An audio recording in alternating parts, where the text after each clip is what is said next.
말씀을 증거할 분은 유아유치부 담당 목사님 이성래 목사님입니다. 나는 참된 그리스도인인가? 라는 제목으로 말씀을 증거할 때 큰 은혜가 있기를 바랍니다.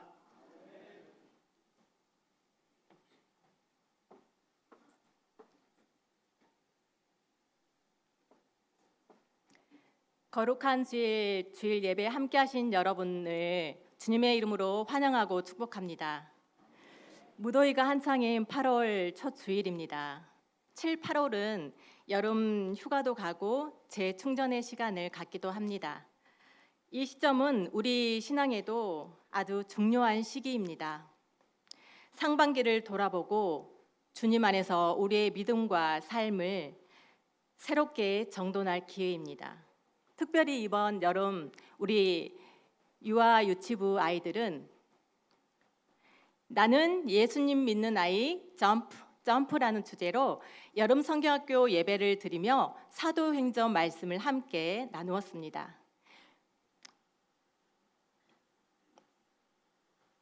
우리 아이들은 예수님을 믿는다는 것이 무엇인지를 배우고 예수님 믿는 아이로 하나님을 기쁘시게 살아가겠다고 다짐했습니다. 오늘 우리도 사도행전 2장 말씀을 통해 그 믿음의 본질을 함께 나누고자 합니다. 사도행전 말씀이 담긴 영상을 함께 보도록 하겠습니다.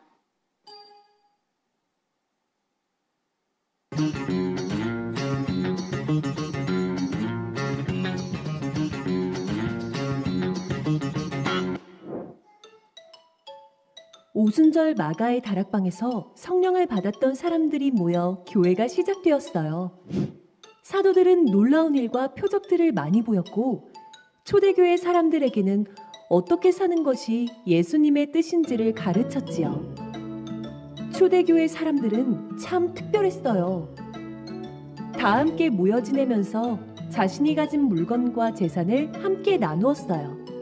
그리고 늘 한마음이 되어 성전에 열심히 모였고 함께 예배하고 찬양했으며 함께 밥도 먹었어요. 초대교회 사람들에게 이러한 생활은 그야말로 기쁨이었고 행복이었어요. 주변 모든 사람들은 서로를 사랑하고 배려하며 기쁘게 살아가는 초대교회 사람들의 모습에 감탄했어요. 하나님께서는 이러한 초대교회 사람들을 통하여 구원받는 사람이 날마다 늘어나도록 하셨답니다.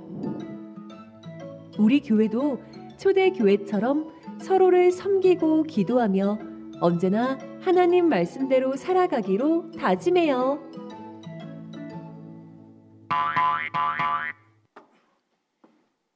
네, 잘 보셨습니까? 초대교회는 성령님의 역사로 시작되었습니다. 성령을 받고 선교를 시작한 초대교회는 성령의 강림한 역사 속에 큰 부흥을 이루었습니다. 하지만 초대교회는 지금 우리가 생각하는 것처럼 화려하지 않았습니다. 복잡한 조직도 없었고 예배당조차 잘 갖춰지지 않았습니다. 하지만 그 공동체 안에는 살아있는 신앙의 4가지 핵심이 있었습니다. 바로 말씀, 교제, 떡을 떼는 일, 기도입니다. 이러한 경건의 삶을 산 초대교회 성도들은 무거운 핍박과 또 박해 속에서도 믿음을 잃지 않았습니다.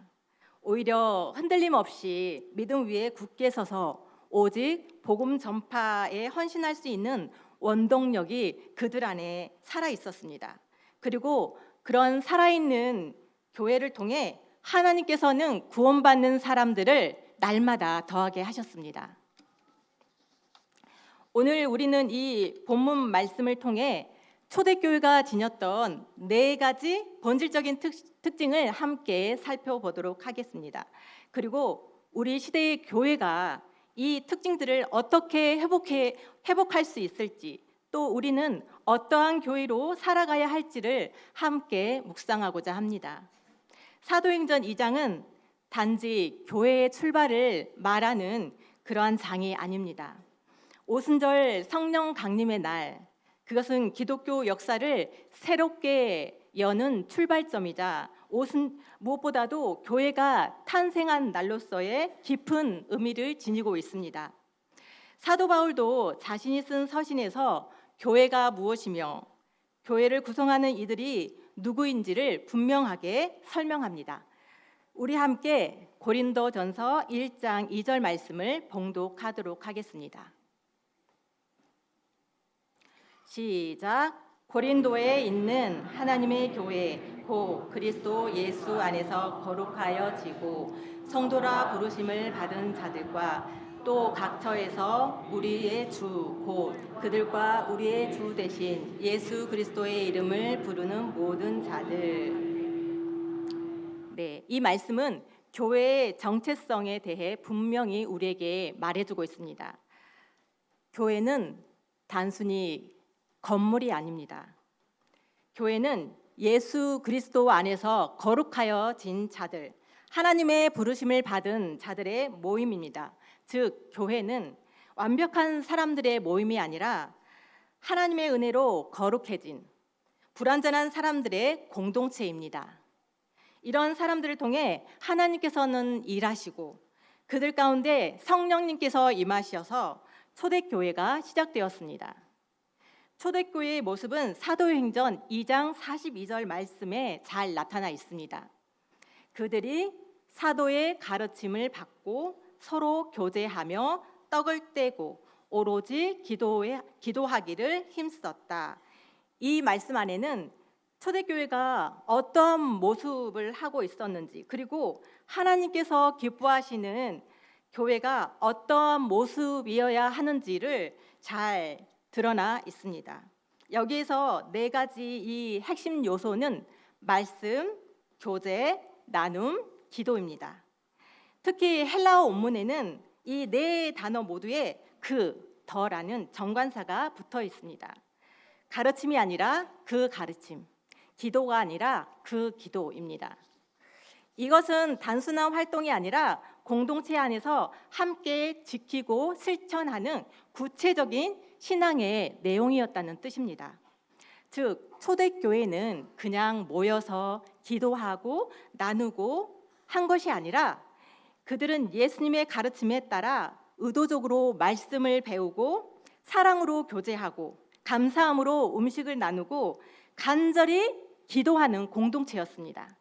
이 네 가지는 그들의 삶 속에 자연스럽게 이어졌고 그로 인해 초대교회는 건강하고 살아있는 교회로 세워질 수 있었습니다. 초대교회의 모습 첫 번째는 하나님의 말씀을 배우는 공동체였습니다. 당시 성도들은 예수님을 믿고 구원을 받았지만 이제 막 신앙생활을 시작한 상태였기 때문에 무엇을 믿어야 하고 어떻게 살아야 하는지를 잘 알지 못했습니다. 그래서 그들은 예수님의 제자인 12 사도들에게 예수님의 말씀을 배웠습니다. 사도들은 예수님과 함께 3년 동안 생활하며 직접 말씀을 들었고 또 예수님의 십자가 복음과 부활의 의미가 무엇인지 또 그 부활의 의미가 무엇인지를 잘 알고 있었습니다. 그들은 예수님의 사역과 가르침을 토대로 왜 예수님이 십자가에서 죽으셨는지, 부활이 어떠한 의미인지, 그리고 하나님을 기쁘시게 하는 삶이 무엇인지 구체적으로 가르쳤습니다. 이처럼 초대교회 성도들은 가르침을 매우 소중하게 여기며 하나님의 말씀을 꾸준히 듣고 배웠습니다. 그 결과 믿음이 쑥쑥 자라나고 삶이 변화되었습니다. 그런데 이 배움은 단지 인간적인 지식 전달이 아니었습니다. 성령님께서 역사하셔서 그 말씀이 성도들의 마음에 깊이 새겨지고 또 삶 속에서 열매 맺도록 도우셨습니다. 오늘날 우리에게는 성경이라는 하나님의 말씀이 주어졌고 지금도 성령님께서 우리 안에 역사하셔서 말씀을 깨닫게 하시고 또 그 말씀대로 살아갈 수 있도록 힘과 능력을 주십니다. 그러므로 우리는 성령님의 인도 속에 교회의 지도자들로부터 성경 말씀을 열심히 배워야 합니다. 그리고 그 말씀을 삶 속에 실천하며 살아가야 합니다. 그리고 그런 말씀 중심의 삶이 계속 지속될 때 그 교회는 참된 교회, 건강한 교회로 세워지게 됩니다. 초대교회의 모습 두 번째는 서로 교제하는 공동체였습니다. 여기서 말하는 교제는 단순히 안부를 묻거나 인사를 나눈 친분 관계를 의미하지 않습니다. 서로 깊이 사랑하고 돌보는 실제적인 나눔을 실천하는 그러한 관계였습니다. 성도들은 마음뿐만 아니라 물질까지 함께 나누며 서로의 필요를 돌아보고 채워주며 한 마음으로 살아가는 삶을 실천했습니다. 어떠한 사람들은 자신의 재산을 팔아서 어려운 이웃을 돕는 모습도 나타났습니다. 초대교회가 얼마나 참된 사랑과 나눔의 공동체였는지를 잘 보여줍니다. 물론 오늘날 우리가 모두 재산을 팔아야 한다는 의미는 아닙니다. 진짜 중요한 것은 내가 가진 것을 기꺼이 나누며 함께 살아가려는 마음입니다. 그리고 내 이웃을 향한 진심 어린 관심과 사랑입니다. 오늘날에도 교회 안에는 힘든 삶을 살아가는 이웃이 참 많이 있습니다. 하지만 오늘날의 성도님들은 나와 하나님과의 관계만 중요시하고 정작 옆에 있는 형제 자매의 아픔에는 무관심한 경우가 참 많이 있습니다. 우리도 초대교회처럼 마음과 물질을 함께 나누며 사랑으로 하나 되는 공동체를 이루어 가야 하겠습니다. 초대교회의 모습 세 번째입니다. 함께 떡을 떼며 식탁 교제를 나누는 공동체였습니다. 사도행전 2장 46절에 보면 그들이 날마다 마음을 같이하여 성전에 모이기를 힘쓰고 집에서 떡을 떼며 기쁨과 순전한 마음으로 음식을 먹고라고 기록되어 있습니다. 여기서 떡을 뗀다라는 것은 성찬의 의미도 있지만 함께 식사를 주고받으며 그런 나누는 일상적인 교제도 포함됩니다. 초대교회 식탁은 단순한 끼니를 해결하는 자리가 아니었습니다. 예수님의 사랑과 희생을 기억하며 서로의 삶을 깊이 나누는 거룩한 공동체의 시간이었습니다. 아주 놀라운 것은 그 식탁에는 차별이 없었다는 것입니다. 부자든 가난한 자든 종이든 또 주인이든 아무런 구분이 없이 모두가 함께 오손도손 앉아 기쁨으로 음식을 나누었습니다. 그 식사는 형식적인 자리가 아니라 하나됨의 은혜와 사랑이 넘치는 그러한 자리였습니다. 그 식탁에서 교회가 하나 되었고 진정한 사랑의 교제가 이루어졌습니다. 초대교회의 모습 네 번째는 열심히 기도하는 공동체였습니다. 성도들의 삶 가운데 가장 중심이 되었던 것은 단지 모임이나 봉사가 아니었습니다. 하나님과의 직접적인 교제, 기도였습니다. 예수님의 제자들도 마가의 다락방에서 기도하는 중에 성령을 받았습니다. 그 후에 복음을 전하기 시작하면서 교회가 든든히 세워지게 되었습니다. 그래서 초대교회 성도들에게 기도는 너무너무나도 자연스러운 그러한 삶의 일부였습니다. 모든 박해와 위협 속에서도 흔들리지 않고 오히려 더 강하고 역동적인 공동체로 세워질 수 있었던 그 비결은 바로 기도였습니다. 이 기도가 끊이지 않았습니다. 기도는 단순히 우리가 원하는 것을 구하는 것이 아닙니다. 기도는 하나님 앞에서 자신의 연약함을 고백하는 시간입니다. 자신의 뜻이 아니라 하나님의 뜻에 순종하고 맡기는 시간입니다. 기도를 통해 우리는 우리의 자신의 부족함을 깨닫고 하나님의 능력과 도우심을 경험하게 됩니다. 교회가 세상의 어둠을 이기고 하나님의 일을 감당할 수 있었던 진짜 힘도 기도에서 나왔습니다. 기도 없는 사역에는 능력이 나타나지 않습니다. 기도 없는 헌신은 지치고 무너지기 마련입니다. 그러나 기도할 때 성령님께서 우리에게 힘과 지혜를 주십니다. 오늘 우리 교회와 우리의 삶이 건강해지기를 원한다면 기도의 삶부터 회복해야 합니다. 마지막으로 초대교회는 모이기를 힘썼습니다. 성도들은 성전에 함께 모여 예배했습니다. 그리고 각자의 집에서도 함께 떡을 떼며 기쁨과 순전한 마음으로 하나님을 찬양했습니다. 그렇게 성전에서 예배의 삶이 밖으로 그 가정에서도 또 많은 삶 속에서도 그 삶이 이어지는 예배의 삶을 살았다는 뜻입니다. 이런 모임을 통해 그들은 말씀 교육, 교제, 성찬, 기도 등의 신앙의 핵심적인 삶을 공동체 안에서 꾸준하게 실천해 나갔습니다. 이런 말씀과 기도, 교제, 나눔이 살아있는 교회는 자연스럽게 몇 가지 아주 중요한 특징들이 나타나기 시작했습니다.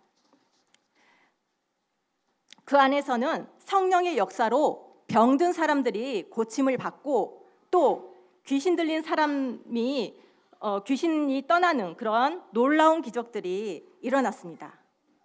이러한 일들은 단순히 놀라운 일이 아니라 하나님께서 살아계시며 예수님이 우리의 구원자 되신다라는 그러한 증거로 기사와 표적이 나타났던 것입니다. 그 결과 세상 사람들은 초대교회의 사람들을 존경하고 칭찬하기 시작했습니다. 그들은 열정적으로 복음을 전했습니다. 하나님께서는 그로 인해서 날마다 구원받는 사람들을 더하게 해 주셨습니다. 하지만 이것은 단지 과거에만 있었던 특별한 이야기가 아닙니다. 이것은 오늘날 우리의 삶과 교회가 회복해야 할 본질적인 모습입니다. 교회가 화려한 건물이나 또 외형적인 성장보다 더 중요한 것은 우리 성도님들 한 분 한 분이 하나님 앞에 진실된 삶으로 나아가야 합니다. 말씀 앞에 서고 기도에 무릎을 꿇고 서로를 사랑하고 돌보며 함께 믿음으로 걸어가는 공동체가 진정한 교회의 모습입니다. 사랑하는 성도 여러분, 지금 여러분의 삶 속에도 초대교회처럼 사랑하고 또 나누는 모습이 보이고 있습니까?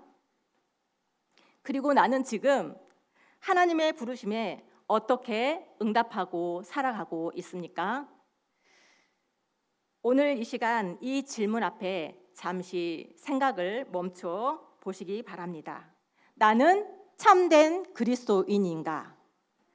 이 물음을 마음에 깊이 새기고 이제 다시 주님의 부르심 앞에 진실한 걸음으로 응답하며 나아가는 저와 여러분이 되기를 소망합니다.